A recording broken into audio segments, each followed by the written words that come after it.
আজি পাঠশালাত ৰঘুপতি চাব যাই বহুত লতি ঘটি হ'লেও দিনটো এতিয়া আমি চাই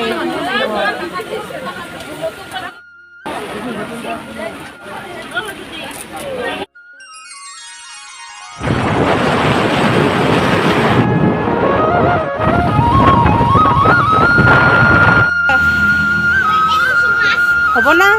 নমস্কাৰ, মই বৰ্ণালী। মোৰ অন্য এটি ভিডিঅ'লৈ আপোনালোকক স্বাগতম জনাইছোঁ। আশা কৰোঁ আপোনালোকে ভালে আছে আৰু বলকচোন এনেকৈ আজি ভিডিঅ'টো আৰম্ভ কৰোঁ। আৰু এতিয়া মই যাব ওলাইছোঁ ৰঘুপতি চাবৰ কাৰণে পাঠশালাত চাম। আমাৰ ওচৰত সৰ্থেবাৰীত চিনেমা হল নাই, সেইকাৰণে আমি চিনেমা চাব যদি যাব লাগে তেতিয়াহ'লে আমি পাঠশালাত তাত যাব লাগে। তেতিয়াহ'লে ভিডিঅ'টো শেষলৈ চাই থাকিব। ভাল লাগিলে লাইক কমেণ্ট শ্বেয়াৰ কৰিব। ফেচবুকত চাই আহিছে যদি পেজটো ফ'ল' কৰি ল'ব।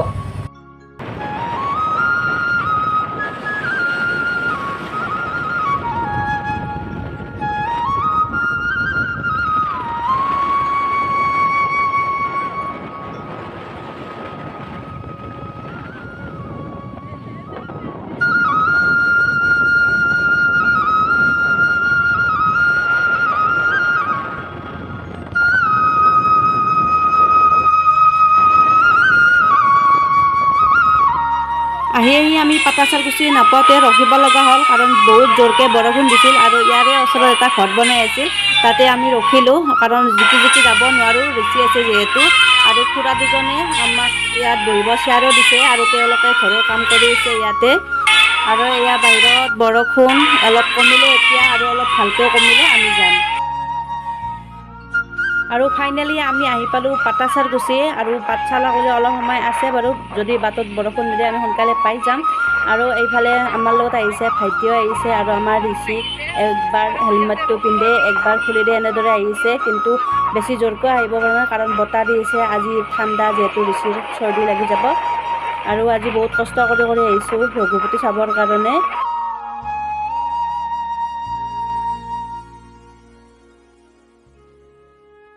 আৰু আহি পালোঁ আমি পাঠশালা। এতিয়া হাজবেণ্ডে গাড়ী থ'ব গৈছে, ঋষি আৰু মই ইয়াতে থিয়া দি আছোঁ। আৰু দোকান দেখা পাই আমাৰ ঋষি পূৰা হাহাকাৰ লগাই দিছে। ঋষিক গাড়ী লাগে, নহয়তো পিষ্টল লাগে, আৰু সি লৈ আহিছে সিৰ পচন্দ অনুযায়ী।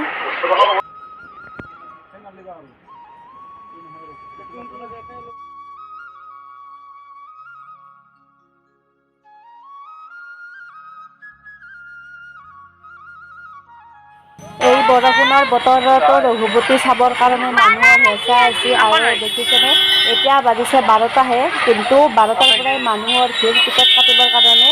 আৰু 2টা বজাত শ্ব' আছিল, কিন্তু আজি 2টা বজাত শ্ব' দিয়া নাই, এখন হিন্দী চিনেমা দিছে। 5টা বজাৰ পৰাই দিব।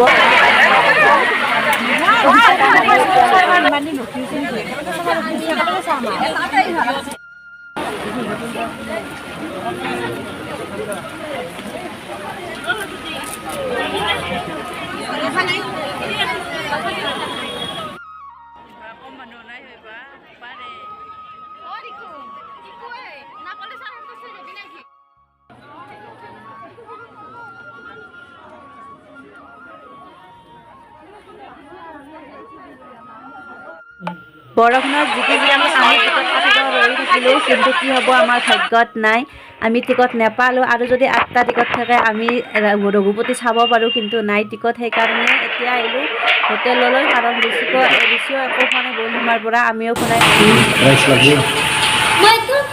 চিকেন বিৰিয়ানী নাই। আজিৰ দিনটোতে আমি বহুত লোভো হ'লোঁ, কাৰণ প্ৰথম হোটেলখনত গ'লোঁ, তাৰপিছত আমাক আধা ঘণ্টা বহি থ'লে। তাৰপিছত কৈছে বাইদেউ আহিছে, আধা ঘণ্টা ৰখক। আমি ৰখিলোঁ আধা ঘণ্টা, কিন্তু তাৰে পিছত ক'লে বাইদেউ চৰি, আমি আপোনালোকৰ অৰ্ডাৰ মতে বস্তু দিব নোৱাৰিম, কাৰণ আমাৰ কাৰিকৰে বনাই নিদিয়ে, সেনেকৈ ক'লে। তাৰপিছত আহিলোঁ আমি এইখন হোটেললৈ, আৰু এইখন হোটেলত ঋষি আৰু মই যি খাব বিচাৰি আছিলোঁ তাৰমানে সেইখিনি পাম, আৰু ইয়াতে খাম আমি।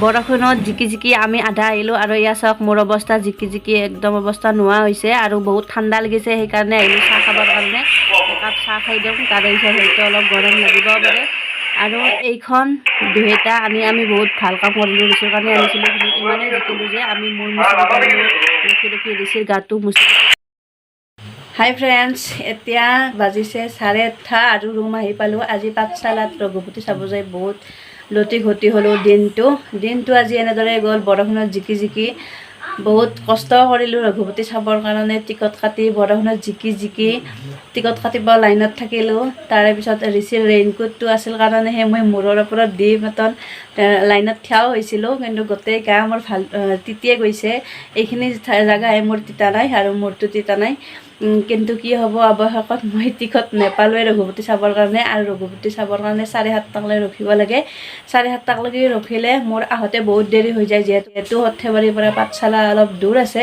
আৰু যিহেতু মই ঋষিকো লৈ গৈছোঁ সেইকাৰণে ঋষি কষ্ট পাব আৰু আমাৰো বহুত অসুবিধা হয় সেইকাৰণে আমি আৰু 7:30 শ্ব'টো চাবৰ কাৰণে নৰখিলোঁ গুচি আহিলোঁ আৰু আহোঁতেও বহুত কষ্ট হ'ল ঋষিৰ কষ্ট হোৱা নাই কাৰণ ঋষিৰ কাৰণে মই ৰেইনকোটটো লৈ গৈছিলোঁ কিন্তু হাজবেণ্ড মই ভাইটি বহুত জিকিলোঁ তাহাঁতৰ মূৰত আৰু হেলমেটটো আছিল কিন্তু মোৰ মূৰত হেলমেটো নাই চুৰ্ণিখন এনেদৰে মূৰত লৈছোঁ কিন্তু কি হ'ব চুৰ্ণি তিতি গৈছে গোটেই গা তিতিলোঁ আৰু এতিয়া জ্বৰ আৰু চৰ্দি নহ'লেহে ৰক্ষা কিন্তু কি হ'ব দিনটো আজি বেকাৰ ইমান কষ্ট এনে গ'ল ৰঘুপতিখন চাবৰ কাৰণে বহুত কষ্ট কৰি গৈছিলোঁ সৰ্থেবাৰীৰ পৰা কিন্তু চাব নোৱাৰিলোঁ আৰু এটা বেয়া হৈছে তাৰমানে অনলাইন টিকট কাটব নোৱাৰি চিনেমা চাবৰ কাৰণে এতিয়া যদি অনলাইন হ'লাহি আমি দূৰৰখিনি আগতীয়াকৈ কাটি ল'লোহি অনলাইনত কিন্তু কাটব নোৱাৰি মানুহ যায়হে কাটব লাগে আৰু মানুহ গেলেও এটা মানুহ 2টা টিকটহে দিয়ে বেছি টিকট নেদে যদি 4টা টিকট দিলাহি আজি আমি ৰঘুপতি চাব পাৰিলোহি কিন্তু কি হ'ব আমাৰ যি ভাগ্যতে নাই ৰঘুপতি চাবৰ কাৰণে বহুত কষ্ট কৰিলোঁ